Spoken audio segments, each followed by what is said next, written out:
Welcome to another episode of China Update, where I provide you guys with the most up-to-date political, economic and geostrategic analysis on the world's number 2 economy. My name is Tony. Let's jump in. Okay, happy Tuesday everybody. Just a heads up, there may not be an episode tomorrow, and indeed episodes will likely be irregular until after the new year. After 3 long years, late yesterday evening, that is Monday evening, the National Health Commission in Beijing announced that China will stop requiring inbound travelers to go into quarantine beginning early next month. This move represents a major shift towards opening up for the country's borders and will be welcomed by many, especially foreigners who have been here for 3 years, hoping to finally visit home. At one point this year, the quarantine arrival rule required travelers to spend 3 weeks in a hotel room. The current requirement of 5 days at a hotel, followed by 3 days at home, will end on the 8th of January. Travelers entering China from abroad after this date will no longer need to apply for a health code from China's embassies overseas, but they will still need to have a negative nucleic acid test result within 48 hours before departure. The other big announcement from last night is the removal of restrictions on international flights, also from the 8th of January. The policy, in effect since March 2020, allows Chinese mainland carriers to fly just 1 flight a week on 1 route to any country, with the same restriction for foreign airlines. This policy had greatly reduced the amount of flights in and out of China. With the removal of this policy now, the shift will greatly increase flights across the board and rapidly reduce the costs of flights. Those wishing to travel or return home have been waiting for this announcement for some time, with hundreds of millions of COVID cases surging across the country, as we have been following in recent days. The rationale for closed borders was no longer strong, and it was only a matter of time before the closed border policy was dropped. China's border opening couldn't come at a better time too. Beijing has become increasingly internationally isolated these last few years, and people-to-people exchanges, especially between officials, business people and academics, could help ease some of Beijing's growing echo chamber. The markets were happy with the news too. West Texas Intermediate traded at nearly $80 a barrel after Beijing made its announcement yesterday. The government, which this month also scrapped the requirement for positive cases to quarantine at central facilities, is now battling a severe winter outbreak, with estimated cases spiraling into the hundreds of millions and health services under pressure. Okay, next up, the Chinese economy. Over the weekend, the annual China Wealth Management 50 Forum was held in the mainland.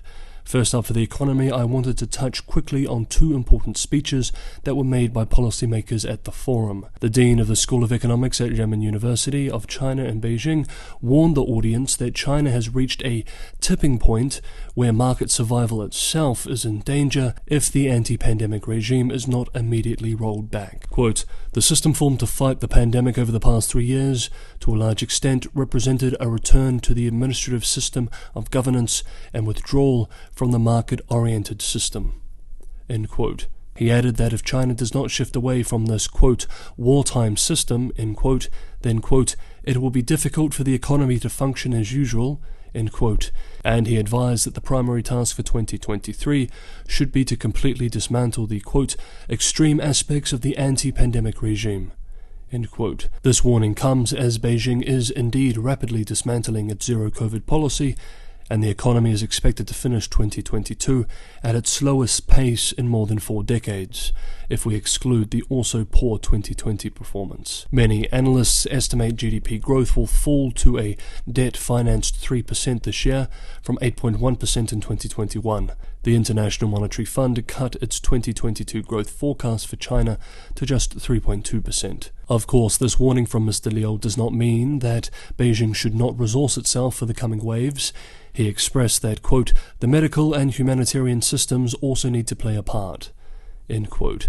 The fact that Mr. Liu was able to make these comments at such an event suggests that Beijing has signaled to those engaging in policy debate that it is now no longer politically dangerous to criticize continued use of zero-COVID and call for economic opening. The second speaker worth touching on from the China Wealth Management 50 Forum was former Finance Minister Lou Jiwei, who said that China may need to set a budget deficit target of above 3% of gross domestic product next year, above the already high 2.8% set for this year. According to a report in the state-run China Securities Journal, the former finance minister said fiscal policy should continue to focus on cutting taxes and fees, and that Beijing should increase the quota for local governments to issue special bonds. By making this statement, Lo is signaling that Beijing policymakers should not be scared of another year of record deficit and debt in order to stabilize the economy. And finally, for today's video, analysts warn that the housing crisis has ended China's debt-fueled construction boom, which represents the single biggest revenue stream for shadow banks, greatly increasing systemic financial risk in the sector. China's shadow banking industry, also known as its trust firm industry, is worth about $3 trillion and is looking for new business. But there is very little to fill the hole left by a decades-long housing boom. The industry is now also bleeding employees. Trust firms have been called shadow banks in China because of how they operate outside the many rules that govern commercial banks. Data from industry tracking website Yanglee, YANGLEE.com, shows over 1,480 real estate-related trust products were sold in 2022 through the end of September, down almost 70% during the same period last year. The total value of these 2022 deals was 117 billion RMB, down 77.9% versus 2021, and the lack of real estate products is conspicuous. Real estate products accounted for 8.7% of trust products in September, compared with almost one-third in September 2021 and September 2020. UK-based Reuters reports that according to two of its sources, in an internal meeting in October, an executive at Shanghai Trust, a state-owned firm that once focused on property, said revenue was down by almost half this year compared with the year before. Bloomberg writes that one trust firm employee expressed to the outlet that the top priority for all trust companies now is, quote, how to transition and how to survive, end quote. While this will be a difficult transition for those in the industry, the question of contagion risk can also not be ignored. A cratering $3 trillion industry is nothing to be sneezed at. During the boom years, trust firms channeled wealth management products sold by banks to property developers because regulators had restricted builders' access to direct bank funding. Because of this risk, however, trust firms could charge interest rates of up to 18%, far higher than the typical bank rates. It also means that the sector is highly exposed to property developers, many of which, as we know, have been facing a liquidity crisis. Beijing's recent reversal of its liquidity squeeze on the real estate sector could also have given a teetering trust firm industry a stay of execution. But we will nevertheless need to add China's trust firm industry to a growing list of risky sectors to follow.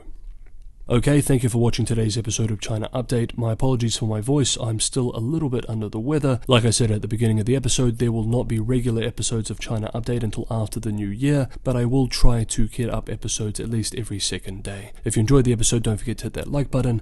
For those who want to go that extra mile, Patreon and Buy Me a Coffee links are in the description below. And if you have not subscribed and you do like the channel, maybe consider subscribing. As always, thank you so much everybody for all the support. Thank you for watching.